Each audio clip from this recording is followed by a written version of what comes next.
включив. Вибачте, ще раз доброго ранку. Я сподіваюся, що Good morning, everyone.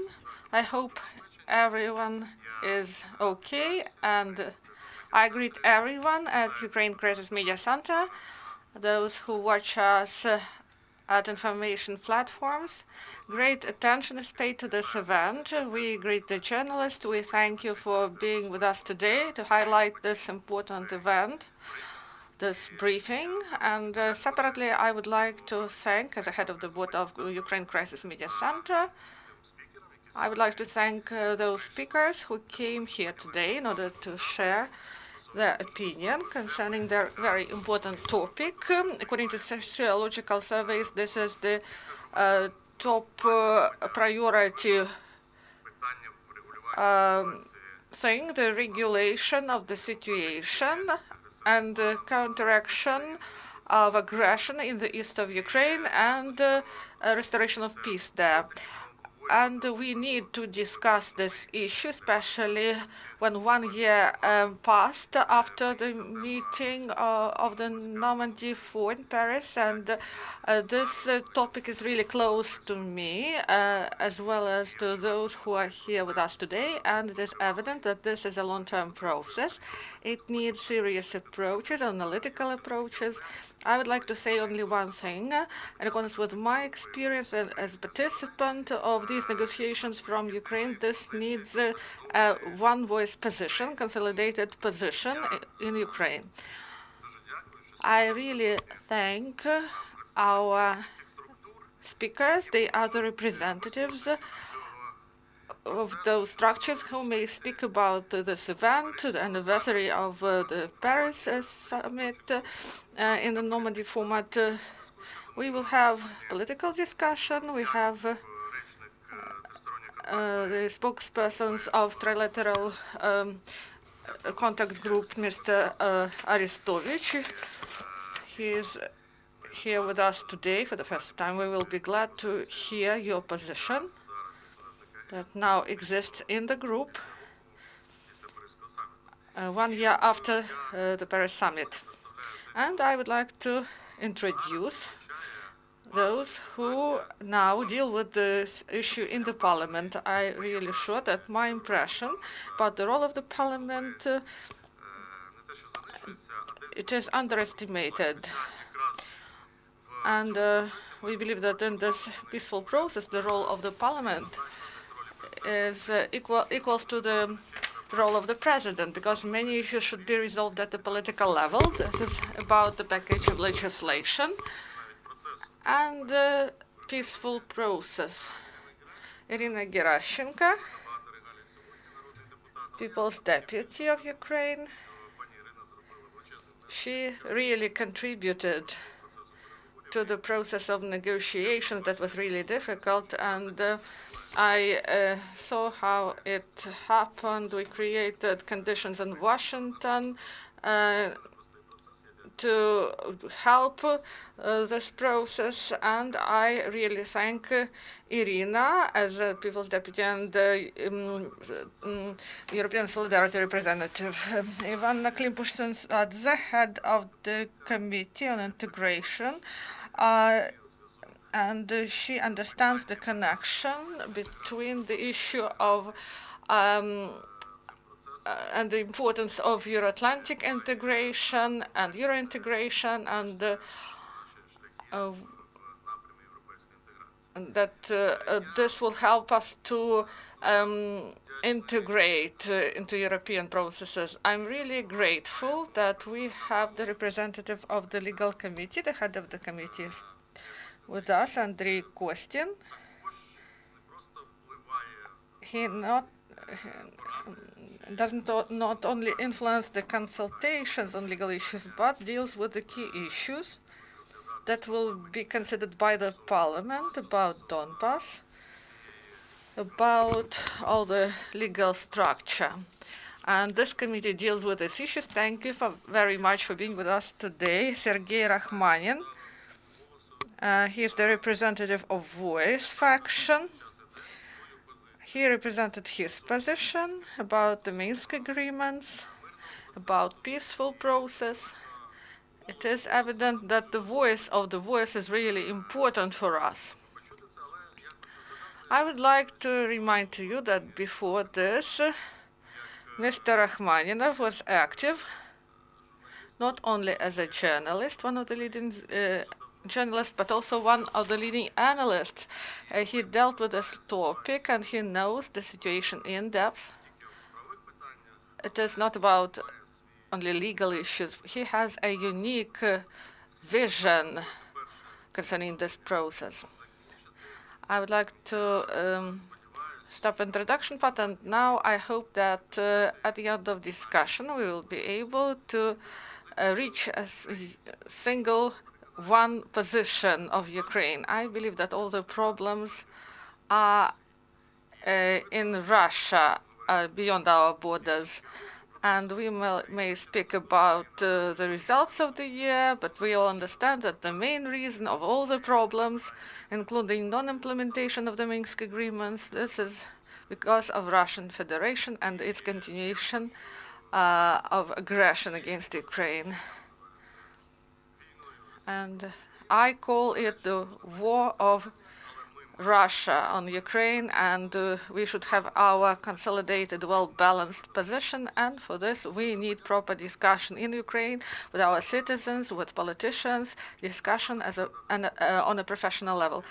I would like to give the floor to Alexander Arestovich, and he will speak about the results of the work during this year after Normandy Summit meeting in Paris. Thank you very much, dear colleagues, for this opportunity, and I thank you for your attention.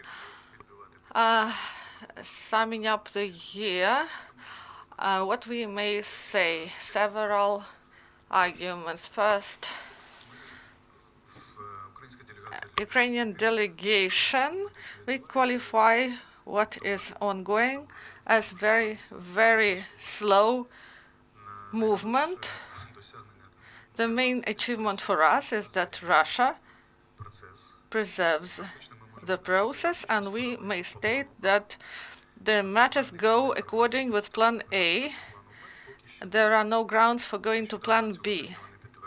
This week, they have confirmed the wish to hold a meeting at the level of political advisors on the 15th. There was a last meeting this year, and if we look at the subgroups, even in the work of in the groups we work with technical conditions. Unfortunately, the process is really slow, including painful issue concerning release of prisoners. Nevertheless, Normandy Summit exists. The process is ongoing. It is really slow, but it exists. The main reasons. We should understand the state of the matters. The position of the Russian Federation, they have two narratives that they promote, and they focus all their efforts in order to be accepted by us and by the representatives of OSCE. They disregard all the agreements that were signed starting 2014. They only want to have agreements of 2015. They believe that this was under UNO, and that it has recommendation power to be implemented, to become a part of international law, and we do not share this position. And the head of the legal committee, I believe that he will add something about this topic. They are trying to have a dialogue with terrorists that looks like terror organizations, and I do not voice their names. We call them the representatives of temporarily occupied territories of Ukraine, and we are trying to identify them correctly. We say that there are separate regions of Ukraine that are occupied. And we are moving forward. And the main about implementation of the Minsk Agreement. They were implemented partly. The biggest achievement, I believe, is relative ceasefire regime that is ongoing starting 27th of July. 5 times less of shellings and 10 times less of victims among the military. And as a former military man, I would like to say that the situation changes, and we see that the situation is not moving forward, and this ceasefire mode is unprecedented, and more than 16 or 18,000 people died, and there is no peaceful agreement and no decision. And we have 4 months of ceasefire, and this is unprecedented. And also, we have a plan B. We understand that, and the president and office of the president, they understand that this is a hybrid threat, and they allocate more money for defense, and we get prepared to different options. Now we do not speak about plan B, but the position is clear. There should be proper diplomacy, and we have the reputation as a country that implements our obligations. They are difficult for us to implement, but we do it. At the same time, the basis for this regulation is the development, comprehensive development of defense sector and cooperation with our partners. The best example of this are joint exercises that were held in September with US and with Great Britain. So we are peaceful, but we are ready to fight. Thank you very much.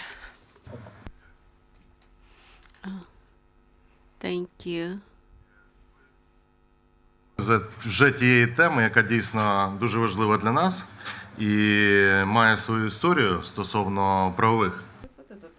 Thank you. You have discussed the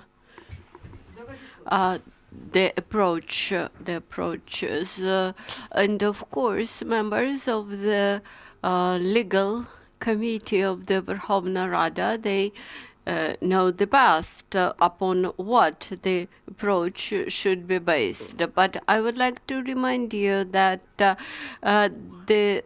Russian side keeps saying that the UN had approved the Minsk agreements, and this is a lie. This is not true.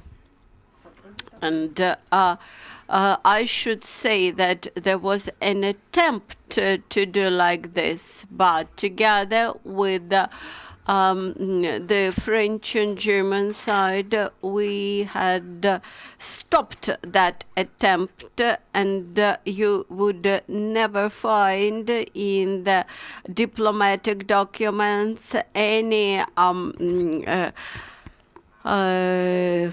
fixation of the Minsk agreement as an international agreement, and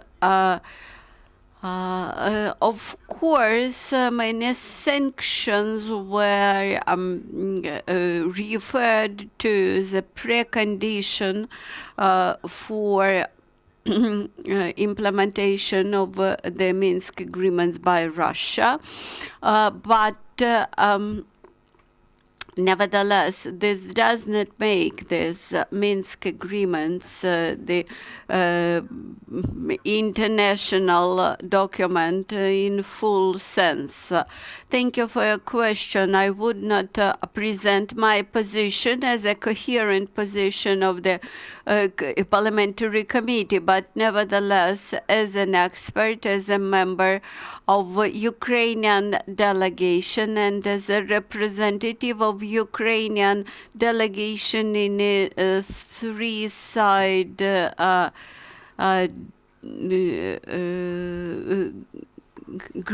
working group,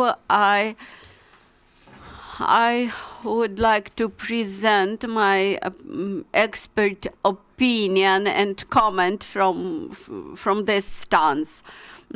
I fully support your vision and your understanding of the status of the Minsk agreements among the diplomatic documents. Actually, Minsk agreements is a political agreement. It is not an international treaty. It has no status of the international instrument. And when Russian Federation now and then raises the issue about the Minsk agreements and pretends it is the document that was approved by the United Nations, that's not true. As to what Mr. Arestovich had made, that this is a political agreement, I should say that that any political agreement remains in force, remains existent by the moment when all the participants of that political agreement are ready to implement them or comply with them. Actually, at any moment, all the participants of the political agreement may refuse from compliance with them because no sanctions are provided for the non-compliance. But the Minsk agreements remains a unique political agreement in this sense because because sanctions were attributed to this agreement, and Western partners agreed to apply the sanctions against Russian Federation for the non-compliance with this agreement.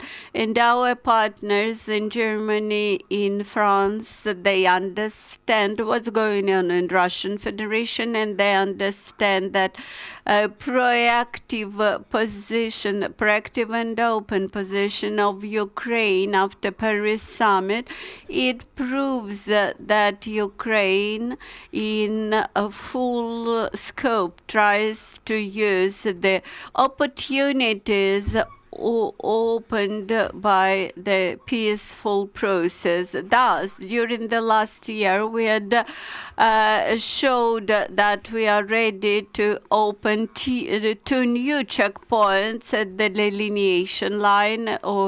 Also, we negotiated and agreed about the points of further weapon withdrawal and equipment withdrawal, and the staff withdrawal.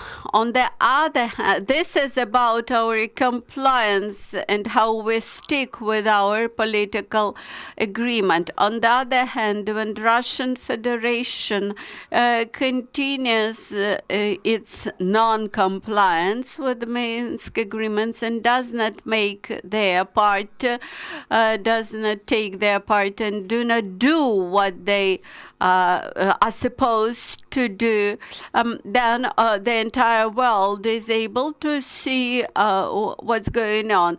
Valeria, I would like to thank you for your statement during the introductory speech.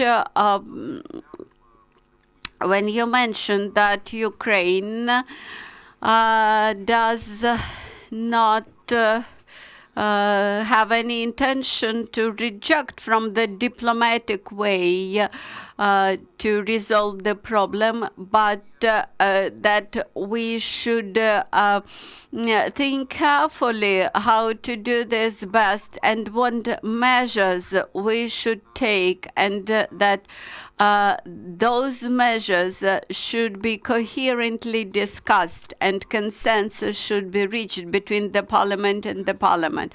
For Ukrainian people, there are two red lines that could not be crossed.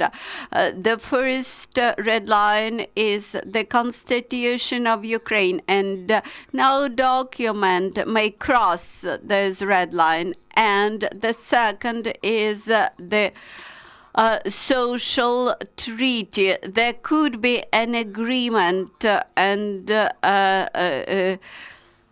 that agreement will be assessed and perceived in some way by Ukrainian people, and the vision of Ukrainian people will be very crucial. Our responsibility towards the Ukrainian society, our understanding that we have to take proactive steps, that we should communicate to society our position and our moves, and appointment of Mr. Arestovich as the spokesperson of Ukrainian delegation. It demonstrates our effort to establish the ways for this social treaty and social agreement about future negotiations. Thank you for your intervention, keeping in mind that you will leave early. I would like to ask you at this very moment whether you will continue to insist on our position that there could not be any negotiations between official Ukrainian officials and the representatives of so-called people's republics. Yes, I can assure you that we always insist that there are three parties in those negotiations in the temporary multiple working group, that there are only three parties, the OSCE, Ukraine, and Russia, and no further parties could participate in that. We would never agree with Russia's position that they want to be a facilitator or moderator in the negotiations between Ukraine and so-called republics. We have no idea. We are not supposed to recognize representatives of the so-called republics. Sometimes when Russian Federation tries to cut down this question to the interrelation between the so-called republics in Ukraine, we insist that even that those so-called republics are not recognized even by Russian Federation itself. So how could they become the subject of negotiations? Iryna, Thank you for invitation to this discussion. I slightly disagree with you that our society has enough information about the negotiations, and we would like to encourage political forces, people in politics, to consolidate their points of view and to reach consensus as to our position in the task force. I believe that we should resume regular meetings of the parliamentary faction leaders and representatives of our Western partners and the task force representatives and discuss what was going on in the Minsk agreements. I would like to remind you that currently under discussion there are two draft laws about amnesty in the occupied territories, and the second is the rules of revival. And I've read that draft law, and currently, there are many groups which are not, of people who are not subject to amnesty, those who facilitated the downshooting of MH17, those who tortured Ukrainian people. But recently, I've heard from the president who mentioned that there would be a general amnesty. But how could Ukrainian delegation that summer signal that the elections would have place in autumn than in summer or in spring? How could this happen without amnesty, etc.? Whether, and I would add to Iryna's question, whether this could and should be called the amnesty. First of all, I believe that the aspects of amnesty are very poorly formulated in the Minsk agreements. This allows the Russian Federation continuously insist on the general amnesty. I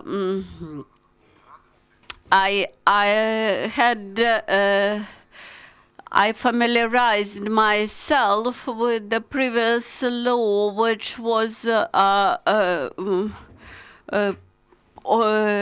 agreed and almost passed by the previous parliament, but during the law was not passed eventually, and during that period of time, which had passed from that moment, the attitude of society towards amnesty had changed.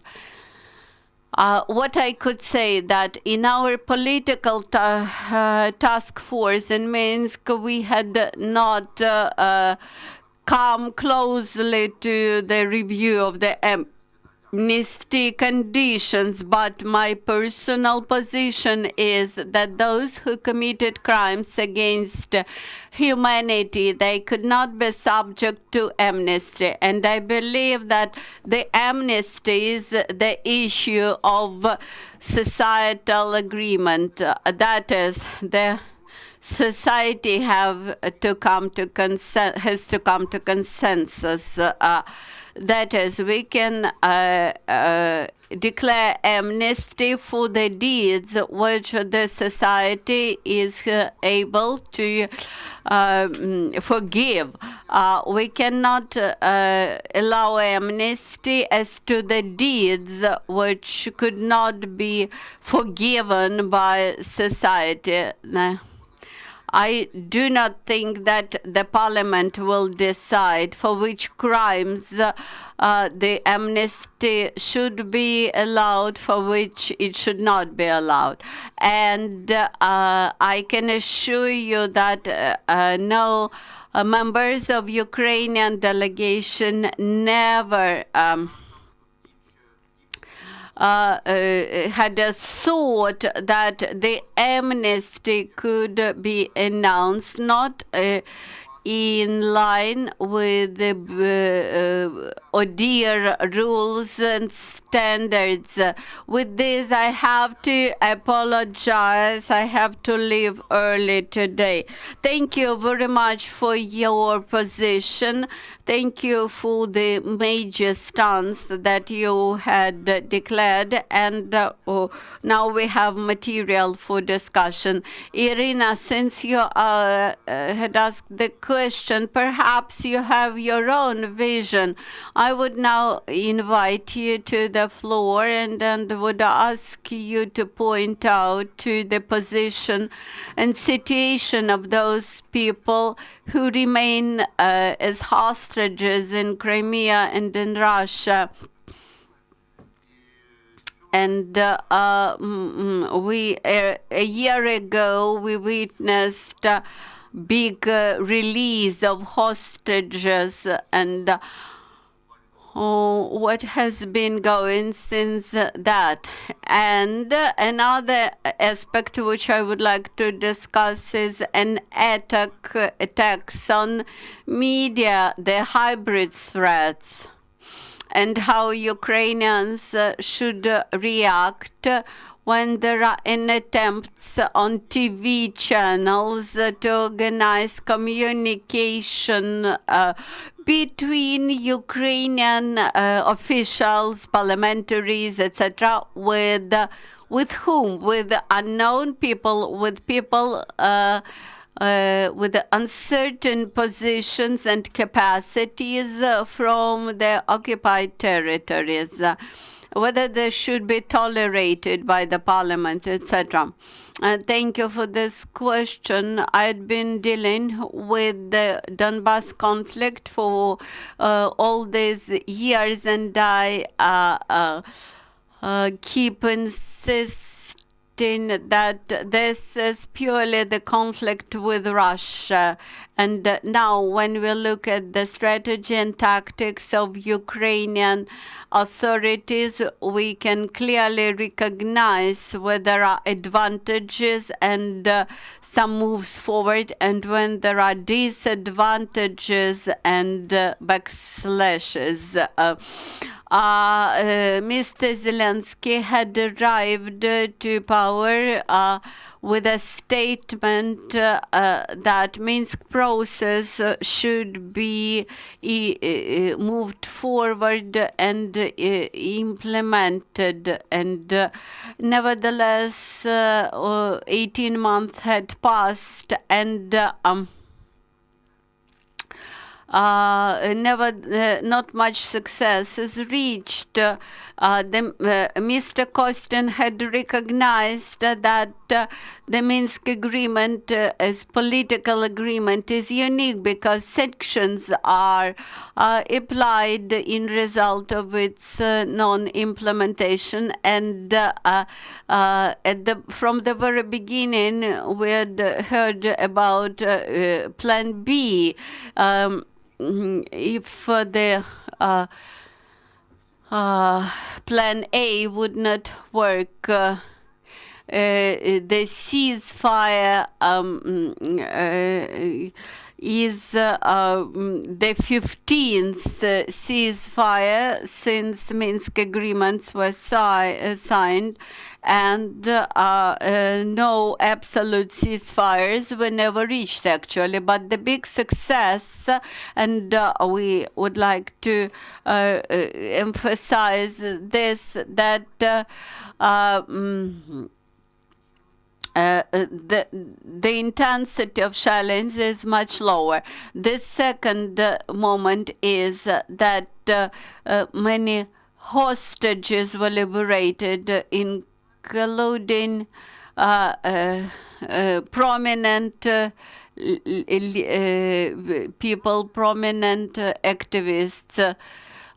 Unfortunately, the exchange included Tsemach and many Berkut soldiers among those who were exchanged for Ukrainian hostages. Then another good initiative of the current government was that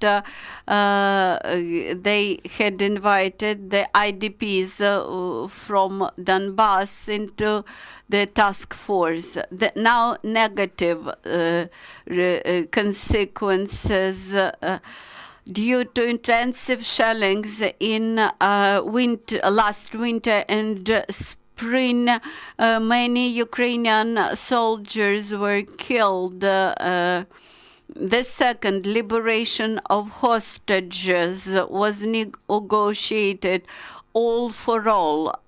Now this approach is blocked by Russian side. Who are those heroes, civilians, those military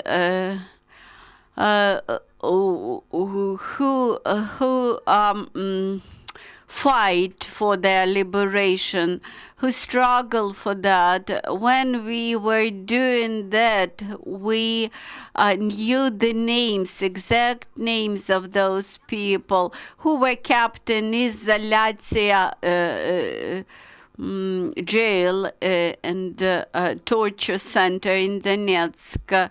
Of course, I do not suggest to print out or publicize the names, but I suggest to collect the lists of those people, at least for the parliament. Then all those lists should be provided to the Red Cross. When the new authorities keep saying that they open to checkpoints, I would like to remind you that the Late checkpoint was opened in 2016, and the second checkpoint also was opened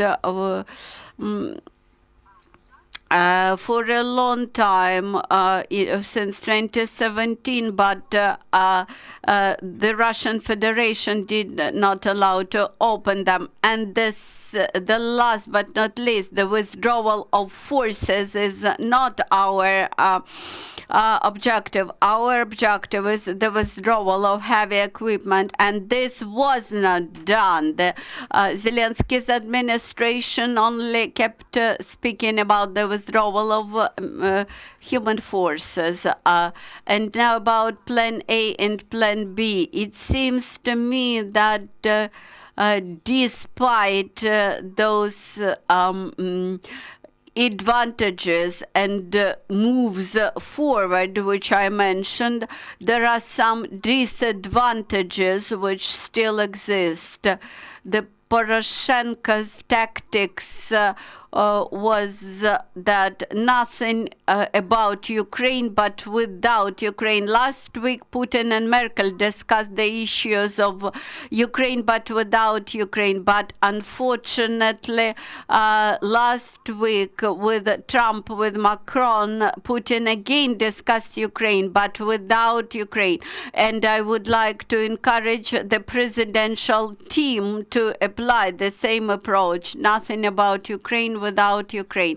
And and another thing is that those our diplomats who insist on the compliance with the sanctions and further sanctions of against Russian Federation, they should be allowed to know what's going on in Minsk format.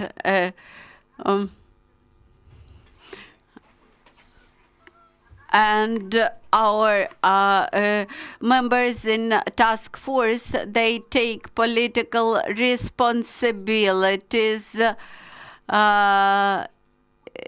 and let us recollect Steinmeier's formula, under which we now have the President Zelensky signature, and now we have to implement the election process in Donbass. I would like to remind you that the draft law, which was almost passed by the parliament, that was the law drafted by Poroshenko's team. And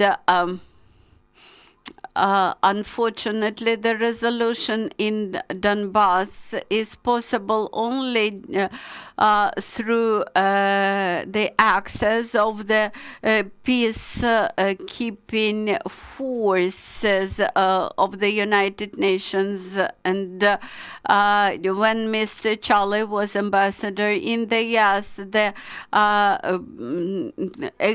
primary agreement that the assessment mission would go to Donbass. So we would suggest to produce a roadmap. The second, to appeal to the international community and request for the peacekeeping forces in Donbass. And the third, we would encourage you to apply the word combination war in Donbass instead of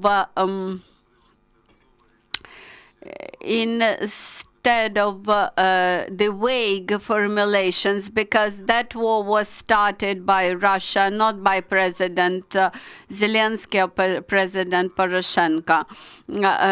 I would like to thank to Mr. Serhiy Rakhmanin,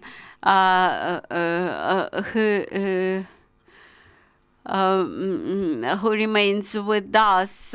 What we had discussed by now had shown us a broad picture what's going on in Donbass. Would you please explain us what's going on in your parliamentary commission? Thank you for possibility to participate in this group.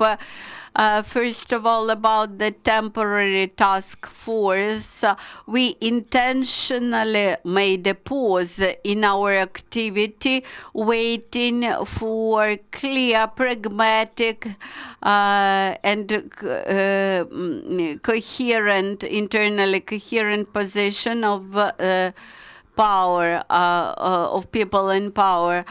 We are waiting for the National Security and Defense Council decision, which is expected to arrive these days.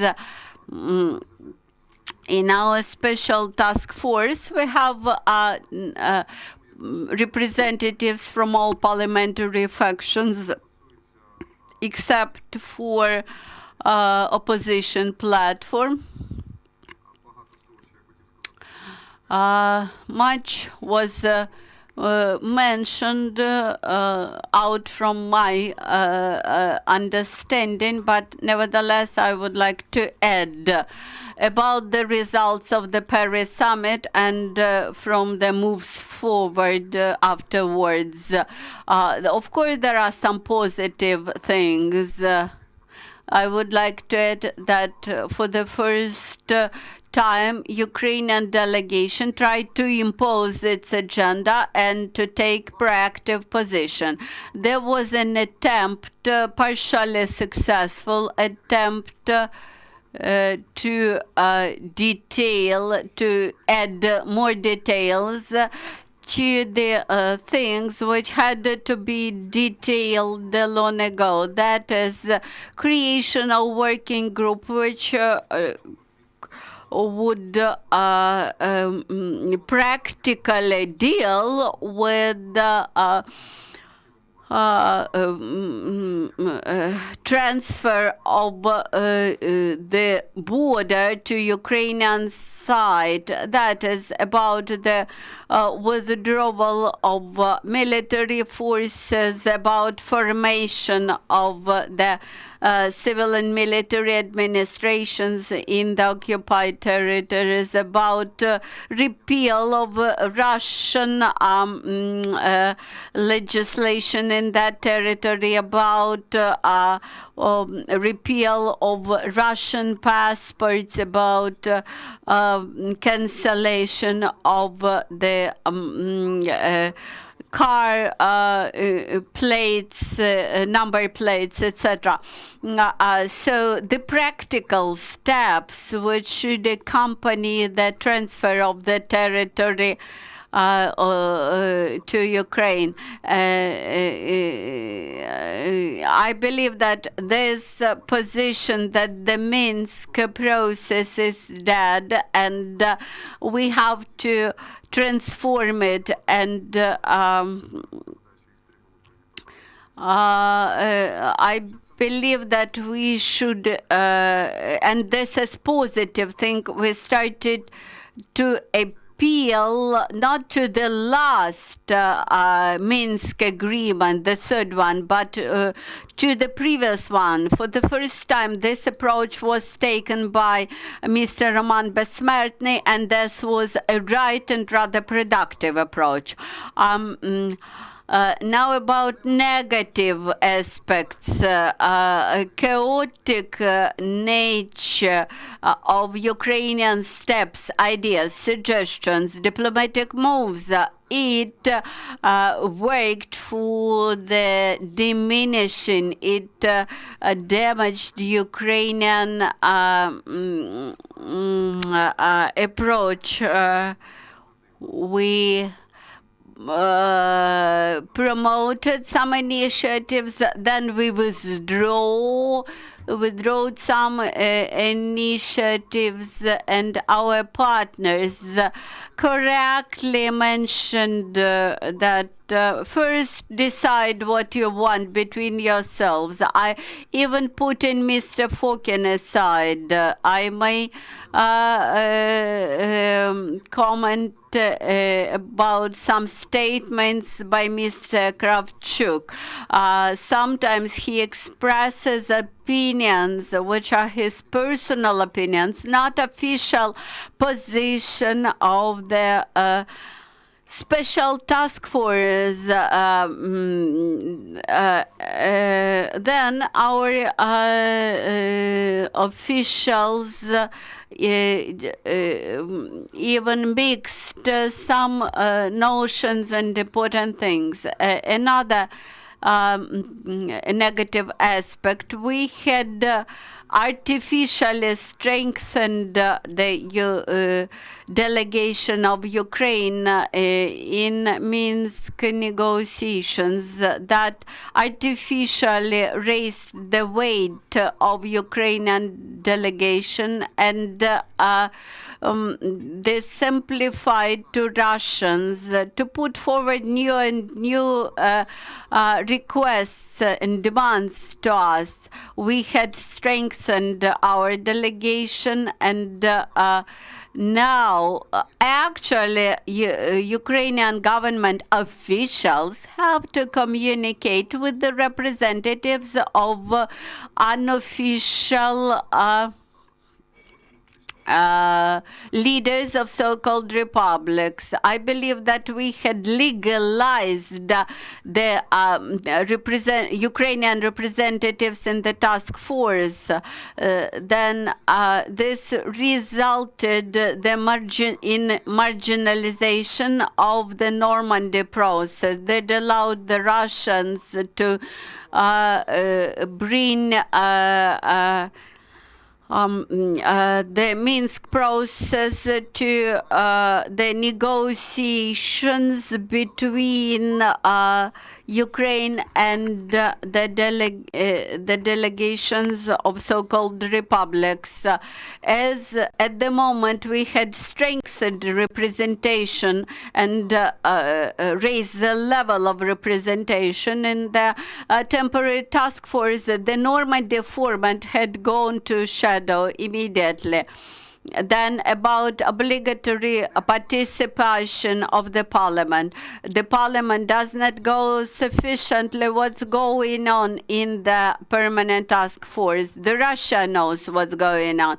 The so-called republics are knows what's going on. But we as Ukrainian parliamentaries do not know. All my attempts to get the document about Plan A, Plan B, I never was provided with it, but the source from which I had received that plan is a Telegram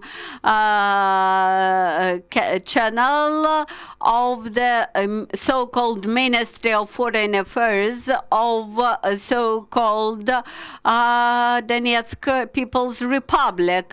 Then I have the question to our leaders.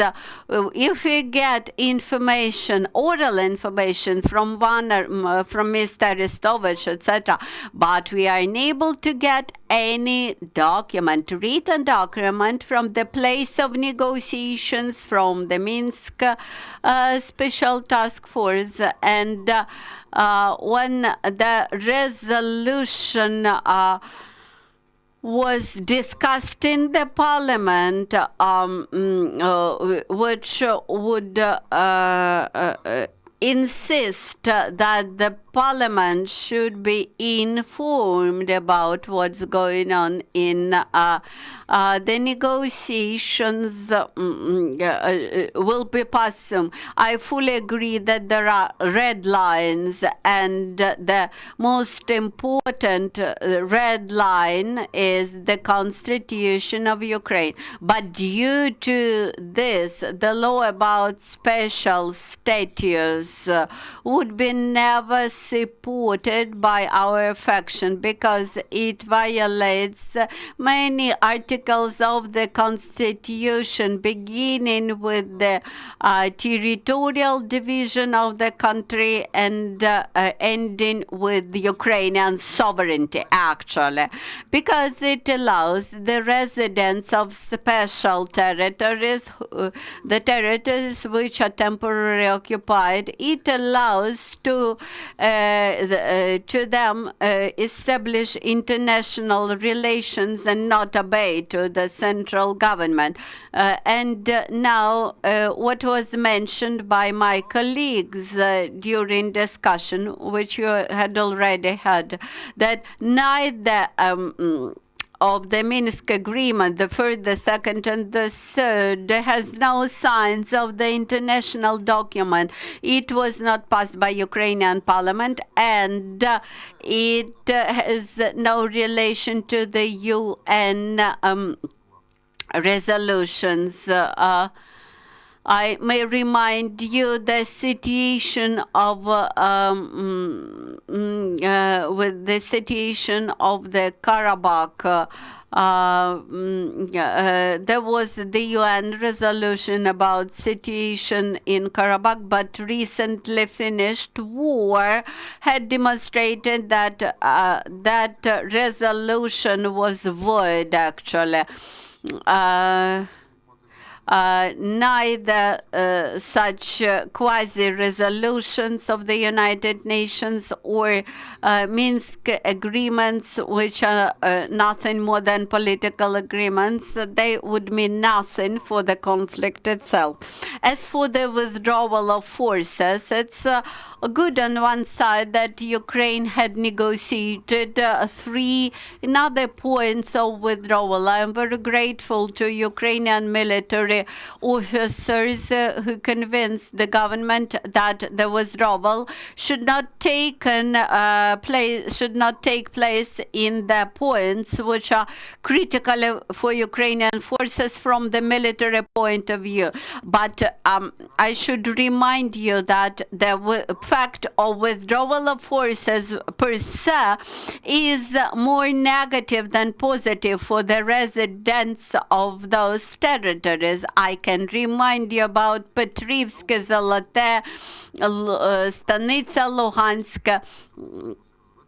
that for the local residents, the simply withdrawal of Ukrainian forces did not result in the decrease of shellings. Just the withdrawal would have any sense and any logic only in case of middle-term strategic goal. For example, the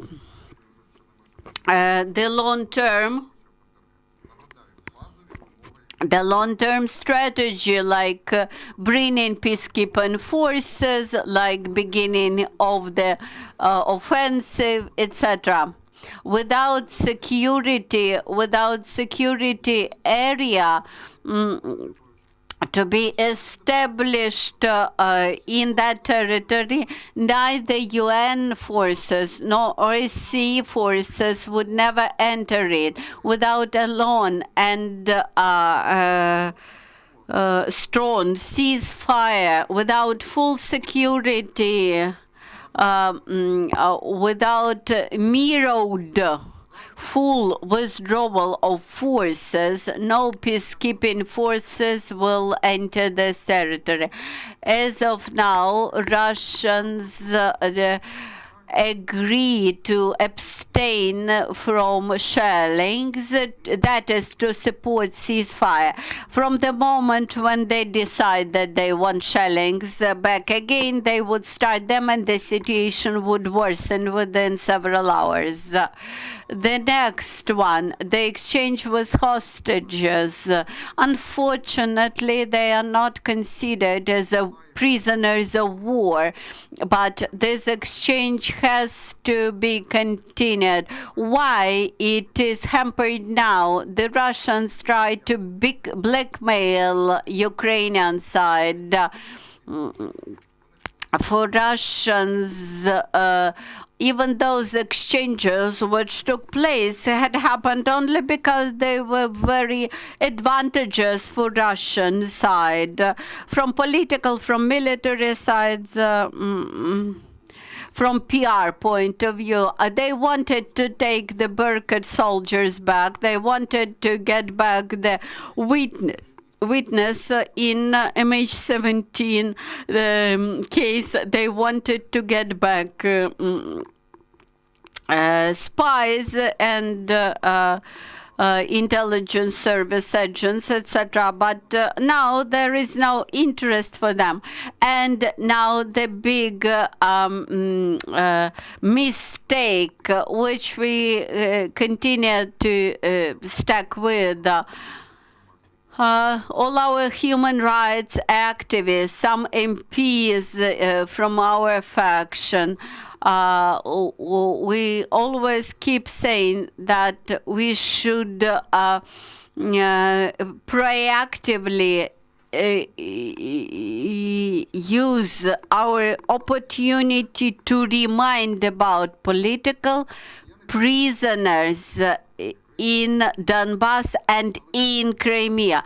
The Russians tend to exclude the issue about Crimean hostages, prisoners, to put this issue aside, and they do not want to hear about them. But this we should not agree with that. We have to insist on this. We have to remind all the time about our Crimean prisoners, because they are Ukrainian, they are alike, they are Ukrainians alike our Donbass prisoners.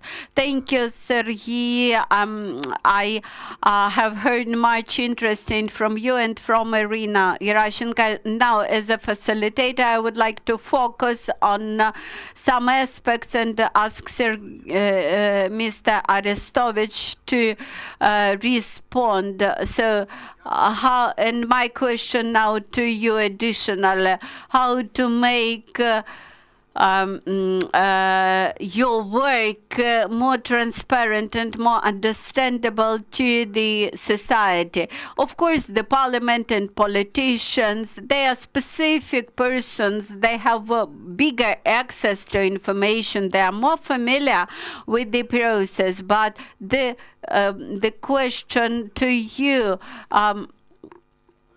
when current government decided that the special task force in Minsk should speak with one voice, and your appointment as a speaker, it's not quite the same, but nevertheless, you have heard today a lot of questions to those who formulate the overarching position of the state, the Ministry of Foreign Affairs, the presidential office, etc. I hope that you will bring together all those people who are responsible for the foreign policy in this state. Thank you. We started with consolidation. Now we have all the chances to have this usual Ukrainian political quarrel. I do not represent servant of the people. I represent office of the president. And I am an advisor, and I believe that it looks like we are in different countries and we are speaking about different Minsk processes. And those things that Mr. Rakhmanin and our colleague said, these issues do not exist since 2018. I do not remember all his arguments, but let's try to consider them. About our heroes who are in captivity. Together, we had a meeting with Ms. Denisova, and we worked on each name, people who are detained in Crimea, in the Russian Federation, and in the occupied territories of Donetsk and Lugansk Oblast of Ukraine, in a prison that is called isolation. And Alexander Shemkov,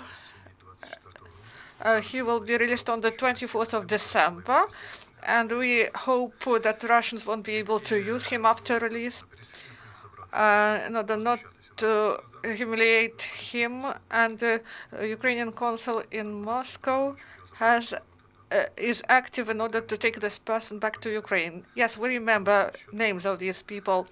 Second, about disengagement. Disengagement is not withdrawal. It is always should be mirrored. So we should withdraw for 2 kilometers, and Russians should withdraw for 2 kilometers.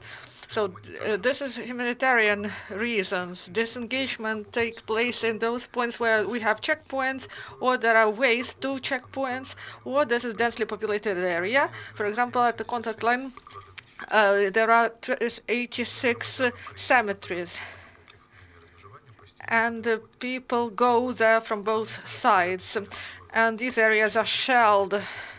We should provide security to people. Filter stations, electricity plants, water supply infrastructure at the contact line. Disengagement is not about just to leave. We should provide security to people from both sides. We should stop shellings at the checkpoints. And we are moving forward in this direction.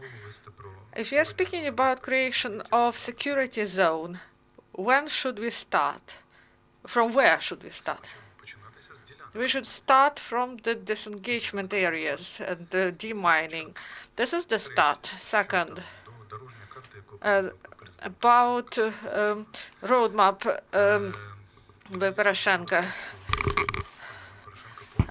President Poroshenko support the plan of Ukrainian plan of our group, and the only difference is that we want to increase the number of the mission, not 500 but 1,000, to monitor the border and elections. Why we do not speak about UNO now? Because Russia has the right of veto in UNO. They may impose veto, and then we won't be able to get it because they may introduce this veto for a year. We do not inform society, you say. My position was introduced in order to inform the society. During November, hashtag TCG, we had 4,000 messages. Is this the absence of informing? 4,000 messages. Let's divide by 30. 120 messages per day. Let's move forward. Now about the parliament.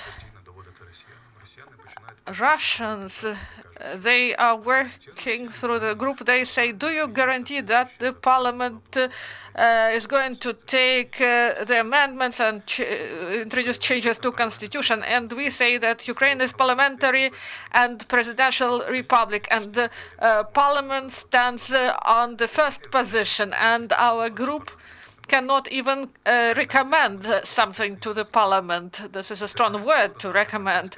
Our delegation is created by the president, and we work at the diplomatic platform, and we elaborate proposals how to resolve the situation. And you know that there is a big difference between political process and legal process. And we are not capable of taking decisions without the parliament. We only elaborate proposals for political resolution. Whether there will be international legal implementation, these are other matters. The parliament uses political sovereignty. It will decide whether they adopt the laws, whether they change the constitution or not. And what we do with Donbass at the legislative level, with the war with the Russian Federation, this is within the responsibility of Ukrainian parliament. We cannot even recommend something. And we are working in the information area. And there is a myth that we are able to decide something, and then Ukrainian parliament will be forced to adopt some decisions. And about Steinmeier's formula, there is a problem with this formula. 11th point of the Minsk agreement, as of 2015, when the Minsk II was signed. Who signed this document? The problem is, I cite constitutional reform in Ukraine and introduction until 2015 of the new constitution, envisages as a key element decentralization, taking into account separate regions of Donetsk and Lugansk Oblast with coordination of the representatives of this region. And the measures should be implemented until the end of 2015.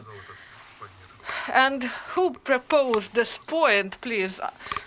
Can you give me an answer for this question?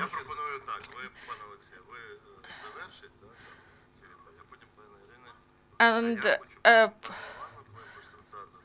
I would like to ask Ms. Klympush-Tsintsadze about international aspects and the mission and many other questions. She will be able to comment about this. So we should stop create political myths. We should not design these myths. We should address reality. I worked with the British lieutenant in the Middle East, and I was told that gentlemen and ladies, the highest value is to work with reality as it is. We should not invent myths. And as a spokesperson and as an advisor, I do not want to distort information space. I would like to say that there is a war with the Russian Federation, there is parliamentary sovereignty, there is a there is a system of political agreements from the previous power, and the only agreement that we reach is the Paris Agreement. So the parliament should have proper cooperation. If you cannot agree among yourself, if you do not have horizontal connection, you are working in the same building. If I was a parliamentarian, I would come up to my colleague and would ask him. There was a parliamentary platform on Minsk, and what did it give? And the format is frozen since 2016 meeting in Berlin. And France and Germany made a step back. They say that Ukraine has doesn't have a clear position, and this gives grounds to blame Ukraine from the side of Russia. And so for 2 years the process was dead, and now France and Germany confirms that Ukraine made a big step to regulate this issue. And Russia tried to use this formula, and the speeches of the organization that we consider as the organizations, France and Germany support Ukraine, and this was declared by Russian power. France and Germany, they made a step back in 2018, and in November and December 2020, France and Germany, they said that they support Ukraine, and now we have informal situation that looks like this: France, Germany, Ukraine, OSCE, Great Britain, US, and also we are speaking about the restoration of position of special envoy. And Igor Zhovko said, the representative of the Office of the President, he said that they have such negotiations, and we have 5 or 6 who are against Russia. And what we had before this in 2016, 2018, what was the situation then? And do we have such drawbacks as it was mentioned during this meeting? So Oleg Lysimenko, this is the honored ambassador of Ukraine. He is the representative of Ukraine in Trilateral Contact Group. We are speaking for hours daily. And with Dmytro Kuleba, with the Minister of Foreign Affairs, we had meetings. We have 3 or 4 communications a day, even 12 meetings a day. Sometimes we are working with the Ministry of Foreign Affairs, with Oleg Nikolenko. We also coordinate all our steps, all our declarations, and I believe that the Ministry of Foreign Affairs plays even bigger role than our group, and if there is a need to dismantle some other myths, so I will be able to help you in this. I will answer, and I will tell you about the myths that exist in society. Unfortunately, even among deputies, there are such myths.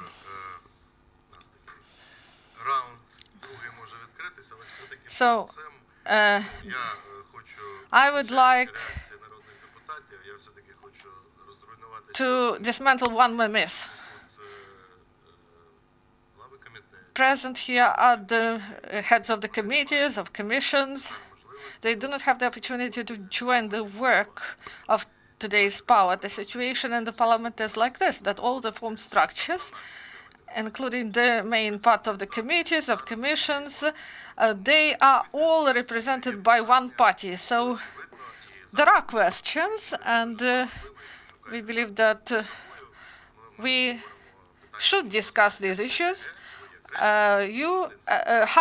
asked you just one question about how you are able, as a spokesperson, to inform the public, and the parliament.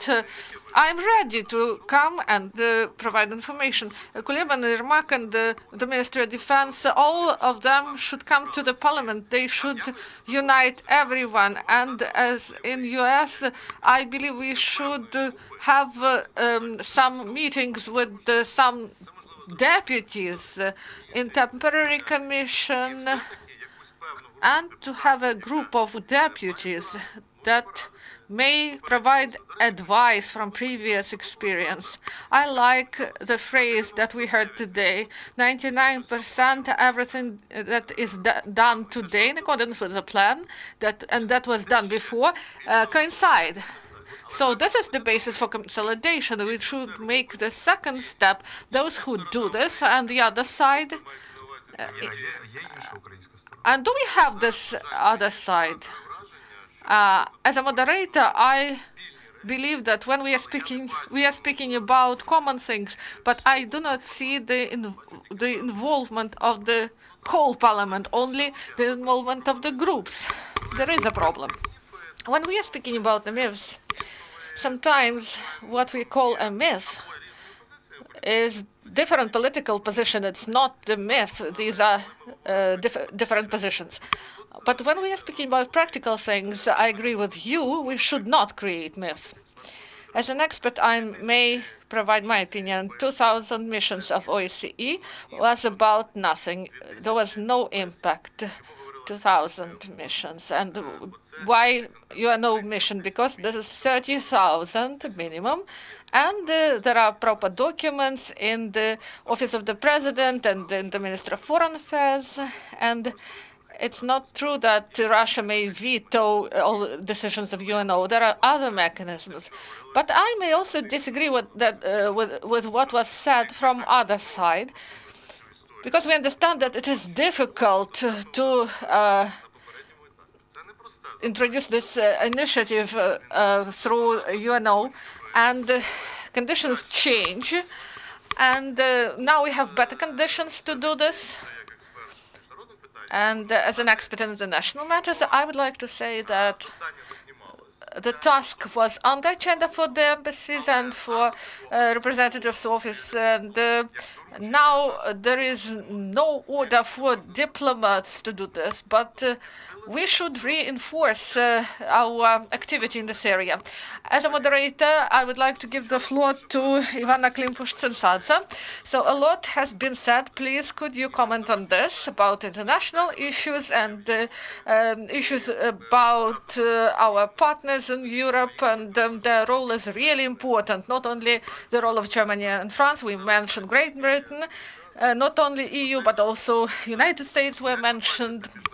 So about this international component, what can help us and where we should focus on clear Ukrainian position?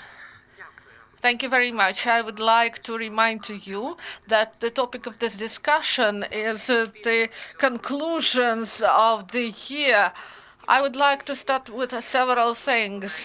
My colleagues started to mention already. They focused on positive sides that we were able to reach, and also doubtful price of some decisions. For example, Berkut officers swap, or the about MH17 witness who was provided to the Russian side. At the same time,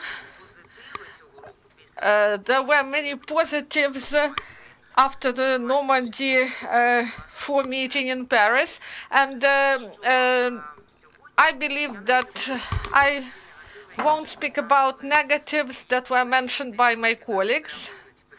I will respond to your questions, the question of Valery, and I will comment on the speech of Alexei. And 1.5 years ago, we as Ukrainian society, we created myths.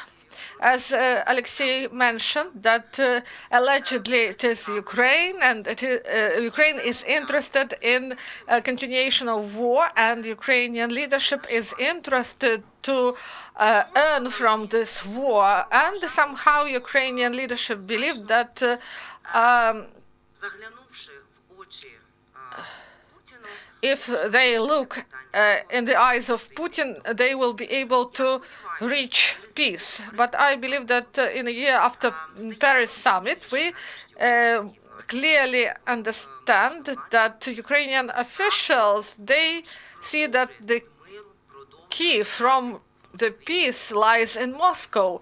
It is still in Kremlin. And now they better understand that Russian Federation in no way is interested on conditions on international law, on conditions of security, on conditions of Ukraine to return these occupied territories to Ukraine.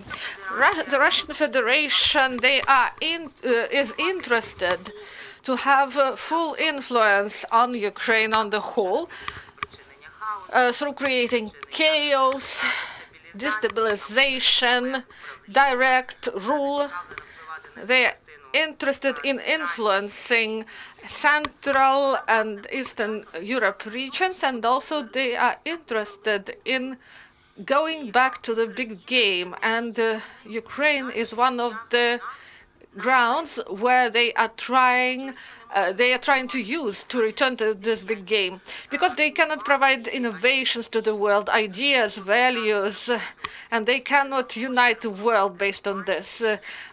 They cannot create this economic expansion, positive trade expansion.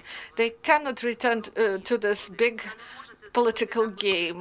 They do not have proper resources. Their resources are limited because oil prices will continue to fall, and their budget they won't be able to fill their budget, and they use their hooliganism in Syria and Libya and in Ukraine, and they will continue this.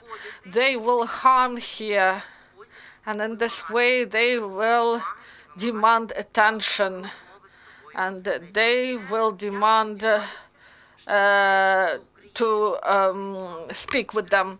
And there are shadows of the new rhetoric, and Ukrainian officials, they now better understand the real attempts of Russia.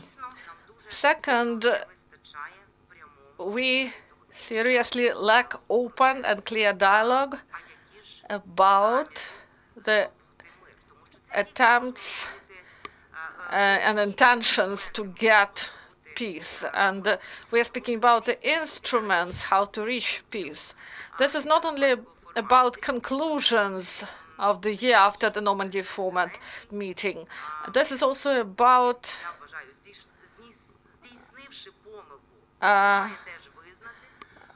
the fact that Zelensky, he promised to reach peace, and he said that if there is plan A fails, then there will be plan B. But there is no consolidation around position of Ukraine. The position of Ukraine constantly the position of Ukraine was chaotic. And Ukraine, through its representatives, unfortunately swallowed the bait of the Russian Federation, and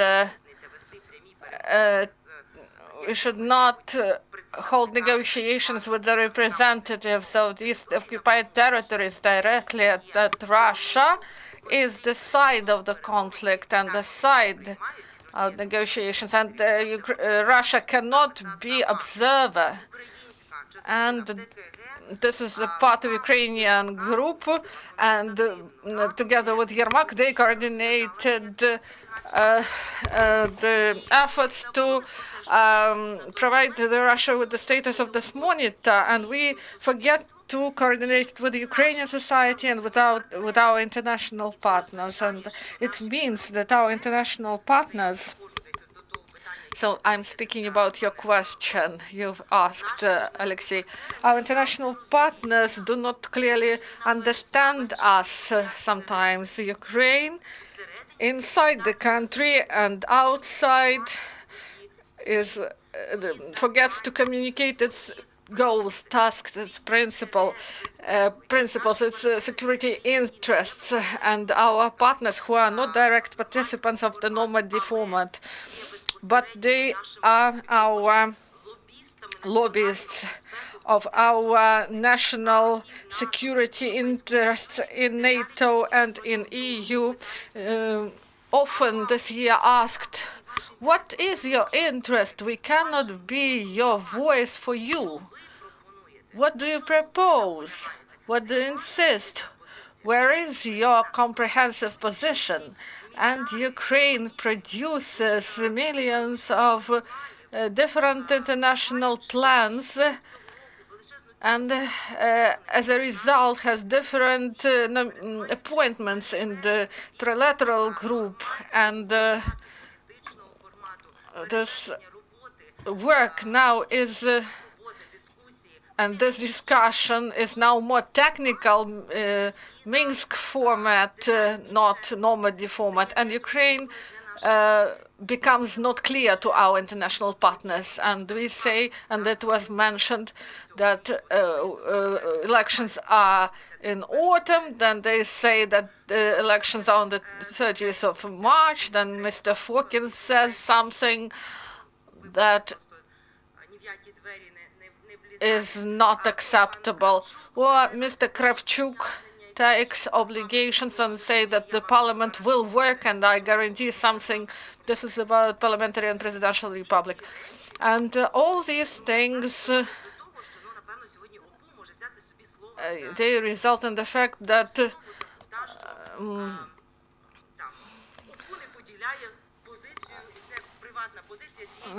for example, they may say that this is a private position of Fokin, a private position of Mr. Kravchuk, or private opinion of Arestovich or Kostin, who are the members of this group, whether this is position of Ukraine. So the clarity of position of Ukraine is lost. And I disagree with Alexei that the Ministry of Foreign Affairs is included in the process. Maybe they are dealing with technical issues, but the Ministry of Foreign Affairs is not involved in political decisions. And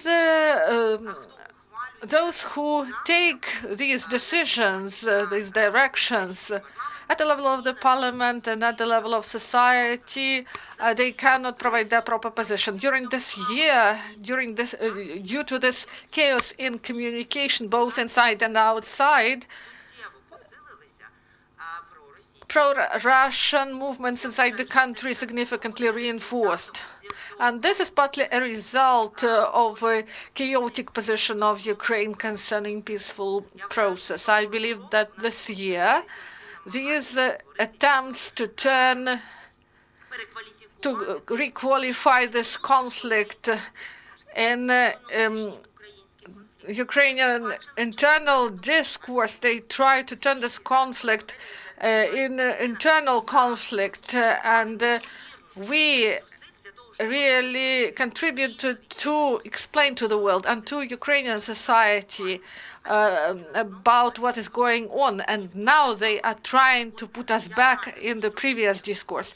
And I'm glad that at the end of the year, there is more clear understanding that this is the war with the Russian Federation, and the Russian Federation is an aggressor. And President Zelensky, I hope that he will call Russia an aggressor state. And about the parliament at the end, whether the parliament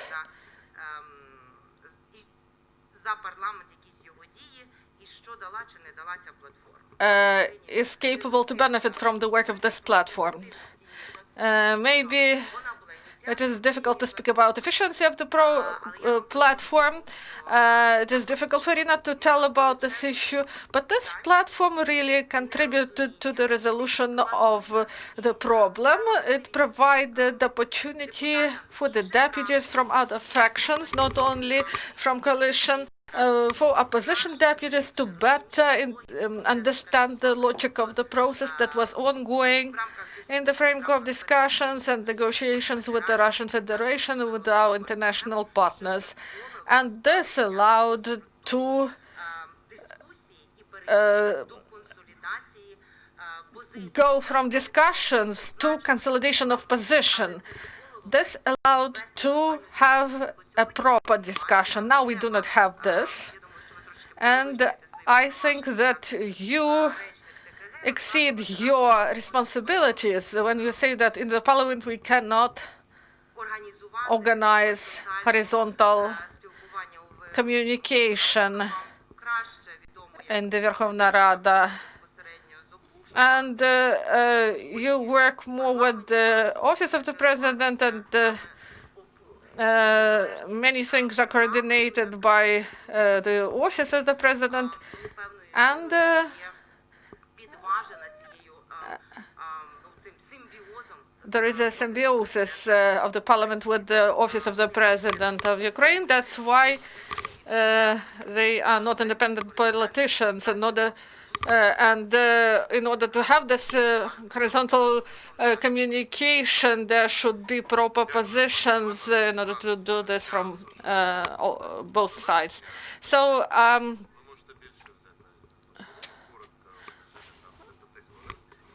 you will be able to provide your comment we will give you several minutes to do this.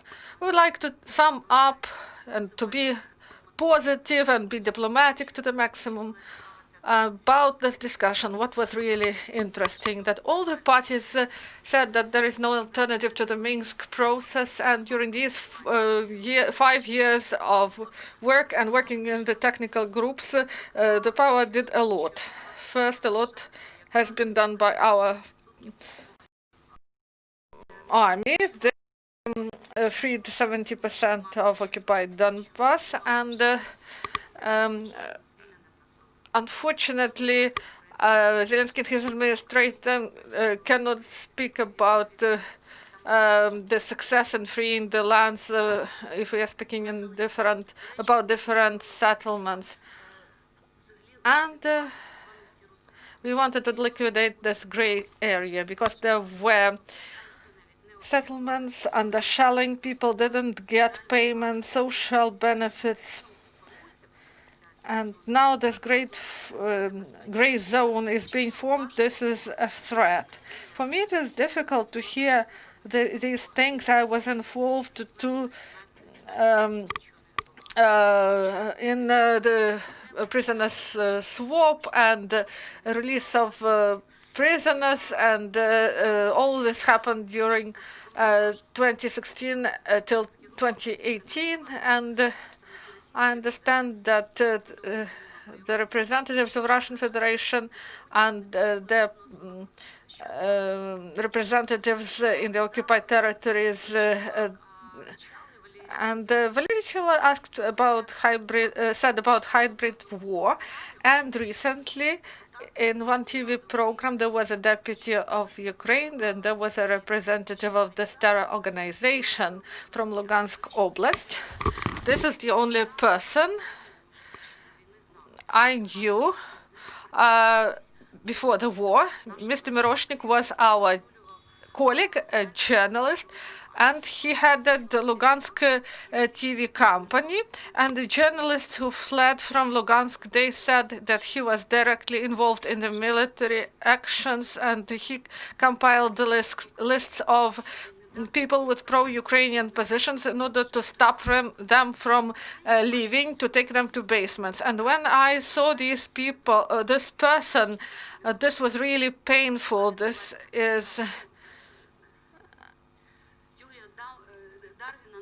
like theory of Darwin reversed.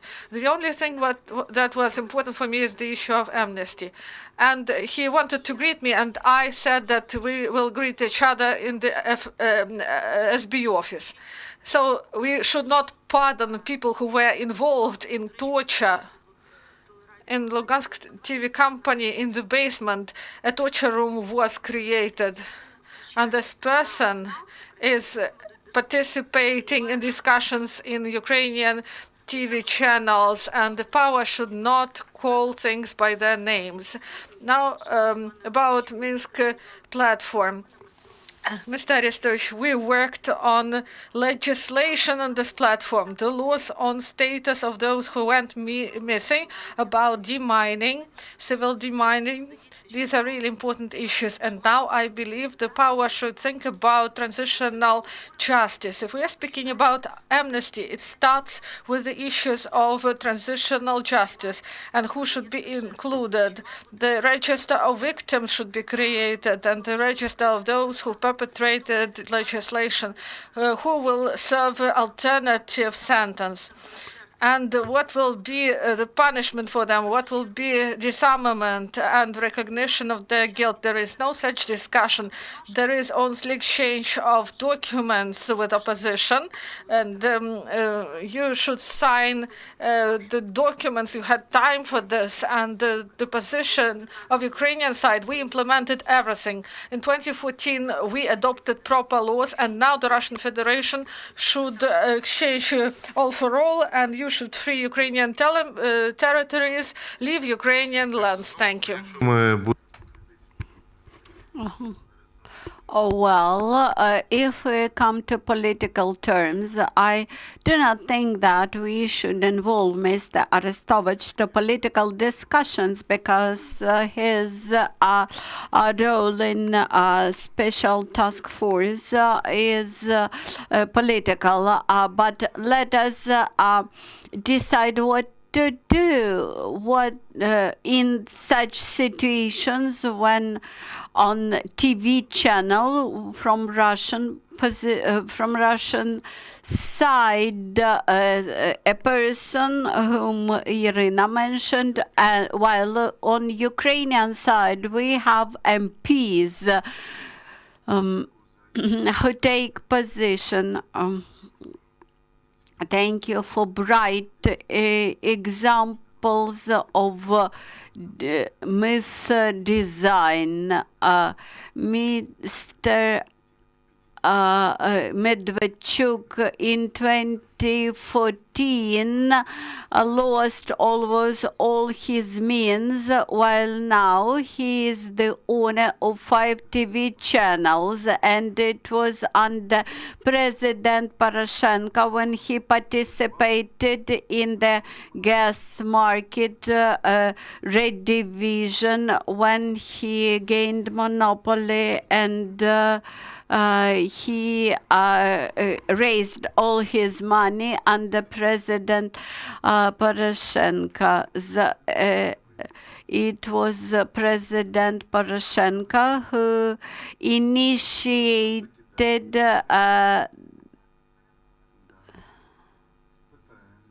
unfortunately, we cannot hear what Miss Ivanna says. Then you mentioned that you blamed us that the Ukrainian authorities tolerate that such people, persons appear on the Medvedchuk's TV channel. As for the constructive information, you mentioned that President Zelensky pays no attention to the Russian aggression and tries to look in the eyes to President Putin. I would like to mention that 2 months ago, President Zelensky had signed the strategy of national security, where Russian Federation is 9 times mentioned as the aggressor. Then we had raised the military budget of the country. We considerably raised the funding of the intelligence services and everything which is related to the hybrid warfare, so to say. Also, we are blamed that there is no consolidation of international partners. The Russian Foreign Agency mentioned that recently German and French agencies positively assessed Ukrainian moves forward in implementation of the Minsk agreements, and Russian party blames both Germany and France that they support Ukraine unilaterally. All the Ukrainians keep saying that this is not true, that Ministry of Foreign Affairs in Germany and France do not support Ukraine, while they continue to issue statements supporting Ukraine. This is again creation of the myth. I have two positions. Speaker of the Special Task Force and advisor to Yermak office,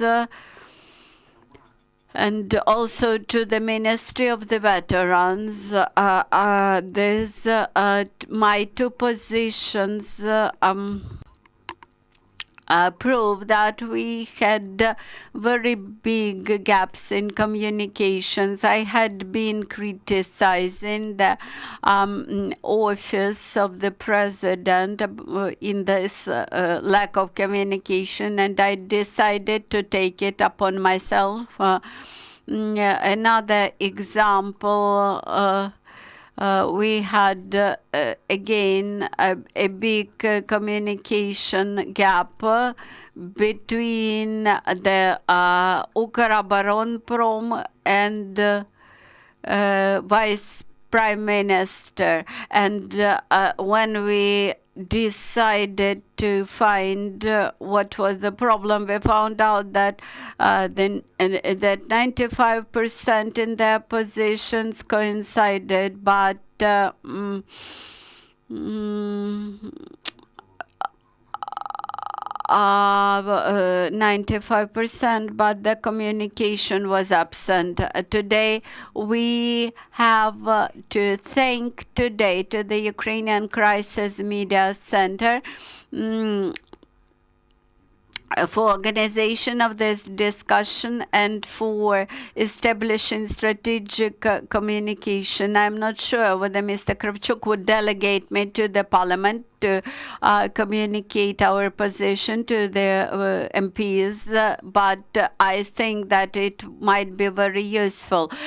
We should explain our position and explain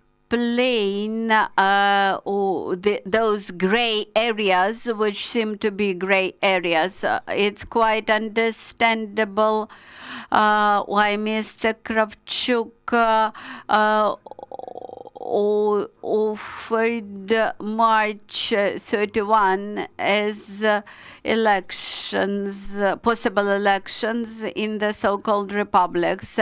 Thus, Russians forced to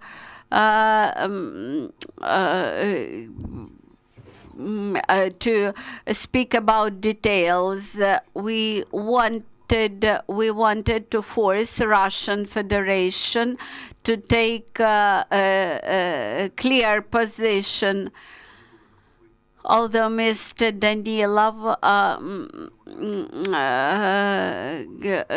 had prepared 5 scenarios how to turn Plan A into Plan B. I can assure you that our rosy period is over. We have to separate between the election campaigning rhetoric and the actual stance in a situation in the country 18 months later. My appearance in the Special Task Force in Minsk proves that we had taken eventually proactive position, and I encourage you to base your vision on facts, not on myths. I had been a strong critic criticist of President Zelensky and his actions in the Minsk format, and I am there to make this position more proactive. Thank you for your participation. It took us more time to discuss it than we planned, but nevertheless, I am very happy and I fully with you that we should stop creating myths, and I